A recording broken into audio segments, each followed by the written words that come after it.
Bismillahirrahmanirrahim. Assalamualaikum warahmatullahi wabarakatuh. Puji syukur atas kehadirat Allah Subhanahu wa taala atas semua limpahan rahmat dan kasih sayangnya bagi kita semua, di mana pada pagi yang cerah ini kita masih diberikan kesempatan untuk terus berbagi ilmu pengetahuan, untuk terus memberikan sumber-sumber informasi yang penting, tentunya dalam seputar kegiatan Tridharma Perguruan Tinggi. Oke, kita akan membahas pada kesempatan kali ini sebuah topik yang sangat menarik, yaitu topik yang akan terjadi bagi kita semua dosen tentunya ketika kita memasuki masa pensiun. Nah, topik yang sangat menarik. Jadi kalau begitu yang akan kita bahas pada kesempatan kali ini adalah suatu topik yang mana yang akan kita jumpai pasti pada suatu saat nanti ketika kita memasuki masa pensiun sebagai seorang dosen, sebaiknya kita akan kemana? Nah, tentu untuk menjawab hal ini tentu kita yakin sekali bahwa semua kegiatan di masa pensiun itu adalah baik gitu. Tentu dari yang baik-baik dari masa pensiun, dari kegiatan masa pensiun itu tentu ada yang terbaik, yang cocok bagi kita sebagai seorang dosen. Ingat, definisi pensiun itu adalah umur telah lanjut, usia telah lanjut, tenaga telah berkurang, sudah memiliki banyak keterbatasan, kolesterol tinggi, asam urat, dan seterusnya. Dan ini semua tentu akan membatasi aktivitas kita, tidak seperti ketika masa muda bersemangat dalam membagi ilmu pengetahuan. Dari beberapa ilustrasi dapat kita lihat bahwa ada beberapa hal yang mungkin bisa kita lakukan ketika masuki masa pensiun, mungkin duduk di warung, duduk di warung, menghabiskan waktu di usia senja, menunggu malaikat maut datang menjemput. Mungkin bisa duduk-duduk di warung, membuka warung, menjaga warung, ya sambil berjualan. Atau seperti kebanyakan di daerah-daerah Provinsi Riau, menjadi petani sawit, misalnya setelah pensiun, fokus ke petani sawit. Tapi kita ingat bahwa tenaga sudah mulai melemah. Dan sampai kapan tentunya kita bisa tetap eksis untuk menjadi seorang petani sawit. Memang hasilnya banyak. Tetapi ingat, masa pensiun dengan definisi pensiun sudah tua, banyak keterbatasan, mungkin menjadi seorang petani sawit ini mungkin hanya bisa dilakukan dalam waktu-waktu yang terbatas. Atau kita lihat juga sebagai peternak sapi ya, peternak kambing. Sama seperti sawit tadi, kita memiliki keterbatasan tenaga, oke? Kesehatan juga mungkin terbatas ketika memasuki masa pensiun. Atau seperti sosok tokoh Cina, ini seperti itu, pemilik Universitas Binus. Yaitu kalau modal ada, modal besar. Oke, memang idealisnya adalah sebagai seorang dosen pensiun tetap mengelola universitas. Paling tidak bisa tersalurkan kelebihan-kelebihan yang kita miliki. Tetapi tentu memiliki modal yang besar untuk mendirikan suatu universitas atau suatu yayasan yang mengelola universitas. Atau menjadi seorang ulama kita lihat seorang ulama di atas. Nah, ini pun terbatas untuk orang-orang atau dosen-dosen di bidang agama. Oke. Dosen-dosen eksak, dosen-dosen umum takut nanti jadi penceramah menyampaikan hal-hal yang kurang benar mungkinnya. Nah, ini semua adalah salah satu atau sebagian kecil yang mungkin bisa menjadi sahabat kita nanti, menjadi sahabat untuk beraktivitas. Mungkin menjadi aktivitas pilihan ketika masa pensiun itu tiba. Tetapi apakah itu cocok atau tidak tentu tergantung kepada kita sebagai pelaku. Tentu sebagai seorang dosen harus ada beberapa hal yang kita pertimbangkan. Apakah keilmuan yang kita miliki ini akan kita hilangkan begitu saja ketika masa pensiun tiba dengan melaksanakan aktivitas-aktivitas yang kita bicarakan tadi, duduk di kedai. Ya mungkin untuk mendapatkan tambahan penghasilan untuk menjamin hidup di hari tua mungkin bisa. Tetapi alangkah sangat sayangnya keilmuan yang kita miliki, yang kita perjuangkan dari kecil hingga berkuliah, hingga menjadi dosen itu berkurang atau hilang dengan sia-sia. Menjadi petani juga seperti itu juga.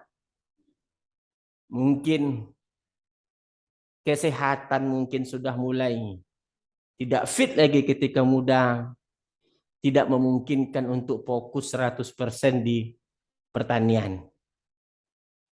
Peternak juga begitu juga. Yang mungkin hanya bisa dilakukan sebagai untuk pelampiasan hobi atau mengontrol orang. Digajikan ke orang, kita kontrol. Tapi sama saja, sangat sayang sekali keilmuan yang kita miliki tadi akan berkurang, bahkan bisa hilang sama sekali. Kalau kita hanya fokus kepada kegiatan yang dapat menjamin kehidupan atau pendanaan di masa tua. Memang yang idealisnya, yang ideal sekali, memang yang cocok adalah memiliki suatu lembaga universitas.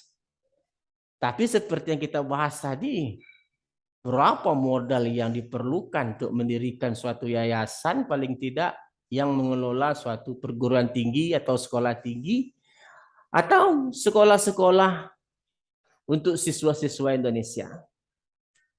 Nah, untuk bagi rekan-rekan dosen di bidang agama, tentu alternatifnya sangat baik sekali. Mereka menjadi pendakwah-pendakwah, penceramah-penceramah yang memang isi bobot kualitas ceramahnya itu berkelas. Berbeda seperti penceramah-penceramah dadakan. Ketika mereka pensiun, mungkin mereka bisa lebih bagus lagi, bisa fokus lagi di bidang keilmuan keagamaan yang mereka miliki, yang akan mereka dakwahkan, ceramahkan untuk memperkaya wawasan ilmu agama bagi umat. Tapi itu terbatas. Terbatas hanya untuk dosen-dosen agama, dosen usuluddin, dosen syariah, dosen dakwah, dan seterusnya dosen tarbiyah mungkin gitu. Ada satu-satu dosen sains teknologi menjadi ceramah, ada satu-satu, tapi ya kajiannya mungkin tidak sedalam seperti yang disampaikan oleh dosen usuluddin gitu. Kita lihat beberapa tokoh ustadz-ustadz kita seperti Ustadz Abdul Somad, beliau memang di bidang agama. Ustadz Adi Hidayat juga beliau di bidang agama. Jadi mereka sangat pas memang untuk menjadi seorang penceramah. Lalu bagaimana kita memiliki ilmu-ilmu umum? Orang sains, orang ekonomi, orang apa lagi? Orang politik, orang hukum. Orang hukum mungkin bisa membuka biro hukum, mungkin bisa. Nah, ada satu yang kita coba tawarkan ya, kita coba tawarkan, kita berikan solusi. Ini khusus bagi seorang dosen gitu. Nah, kita coba lihat suatu topik yang sangat baik yang akan kita coba kupas pada hari ini adalah bagaimana memaksimalkan peranan dunia maya untuk aktivitas di masa pensiun dari menjadi seorang dosen. Nah, ini mungkin dapat menjawab apa yang telah kita sebutkan di awal. Jadi di awal kita katakan bahwa untuk menjaga keilmuan yang dimiliki, biar tidak hilang atau mungkin dapat bertambah di masa pensiun, kenapa kita tidak mencoba memaksimalkan dunia maya? Bagaimana caranya? Ada dua lembaga yang sangat baik di sini adalah seperti ada di situ rumah singgah rumah sakit matematika. Nah, rumah singgah rumah sakit matematika ini adalah suatu wadah aktivitas dosen mengajar, membina, mendidik siswa Indonesia yang isu utamanya adalah bagaimana memandirikan siswa Indonesia untuk paham matematika. Jadi melalui lembaga rumah singgah rumah sakit matematika tadi, dosen tadi mengajar matematika. Lalu di-share ke dunia maya. Ajar, videokan, lalu share ke dunia maya. Semakin banyak soal yang dia bahas. Artinya apa? Menjadikan dosen tadi semakin tangguh dengan ilmunya, sekaligus memandirikan siswa Indonesia dalam bermatematika. Dalam rumah singgah rumah sakit matematika itu, ada ratusan soal untuk berbagai kelas SD, SMP, SMA. Nah, jika soal-soal ini terus dilihat oleh siswa Indonesia, mereka akan jadi mandiri. Dosen yang tersebut juga keilmuannya akan bisa dipertahankannya. Terus dia beraktivitas di dunia maya, menyampaikan ilmunya. Rumah singgah rumah sakit matematika. Kebetulan saya pendiri rumah singgah rumah sakit matematika. Ya, orang banyak sih yang protes kenapa namanya rumah sakit ya gitu. Saya sudah sampaikan kepada beberapa sahabat bahwa saya ingin membuat sistem baru dalam pembelajaran matematika ini seperti sistem di rumah sakit. Ingat, rumah sakit itu berisikan resep-resep obat-obat yang digunakan untuk menyembuhkan orang sakit. Sama halnya dengan rumah sakit matematika. Di rumah sakit matematika itu banyak resep obat. Resep obat itu apa? Link-link video untuk setiap pelajaran. Jadi ada ratusan resep obat di rumah sakit matematika ini. Ketika ada orang datang bertanya, Pak, saya galau dengan mata kuliah, dengan mata pelajaran kelas 3 SMA. Lalu saya sebagai dokter di rumah sakit matematika, saya tulis resep bagaimana mereka mengerti tentang matrik. Saya tulis resep, link-link video tentang matrik tadi kita berikan. Nah, ini jika Anda galau tentang matrik, pelajari link 1, link 2, link 3, dan seterusnya. Insya Allah Anda mengerti. Jadi yang saya lakukan di rumah sakit matematika ini adalah sebenarnya saya membuat resep, membuat obat untuk berbagai penyakit di matematika, penyakit di SMP, kelas 7, 8, 9, penyakit di SMA kelas 10, 11, 12. Orang tua datang rumah sakit matematika, bingung menjawab tugas anaknya di kelas 7 SMP. Saya sebagai dokter di rumah sakit tulis resep. Nah, anak ibu biar sukses di SMP kelas 7, ini resepnya. Makan obat ini 3 kali sehari. Artinya, lihat video di link ini 3 kali sehari. Jadi artinya bahwa dunia maya yang ada di kita ini telah dimanfaatkan untuk mendirikan suatu sistem pembelajaran matematika persis seperti sistem rumah sakit. Buat resep obat, resep obat, resep obat. Kalau perlu sampai ribuan resep obat. Masukkan ke rumah sakit matematika. Ketika orang datang sakit, saya sakit Pak tentang pelajaran pola bilangan di SMP kelas 8. Buat resep. Berikan kepada siswa, ini obat. Biar Anda mengerti mengenai pola bilangan di kelas 8 SMP. Makan 3 kali sehari. Artinya pelajari 3 kali sehari. Nah itu rumah sakit. Terus saya juga membangun kampus dunia maya. Kampus dunia maya ini adalah aktivitas mengajar sama aja. Kalau tadi siswa, ini untuk tingkat mahasiswa. Ada level yang tinggi sedikit di Rado Institute. Ada level yang tinggi sedikit. Ini dia. Ini kita lihat nih dia. Ini adalah suatu lembaga Rado Institute. Oke, ini Rado Institute. Di mana kegiatan Tridharma perguruan tinggi, mengajar, mengabdi, dan meneliti, kita lakukan di dunia maya.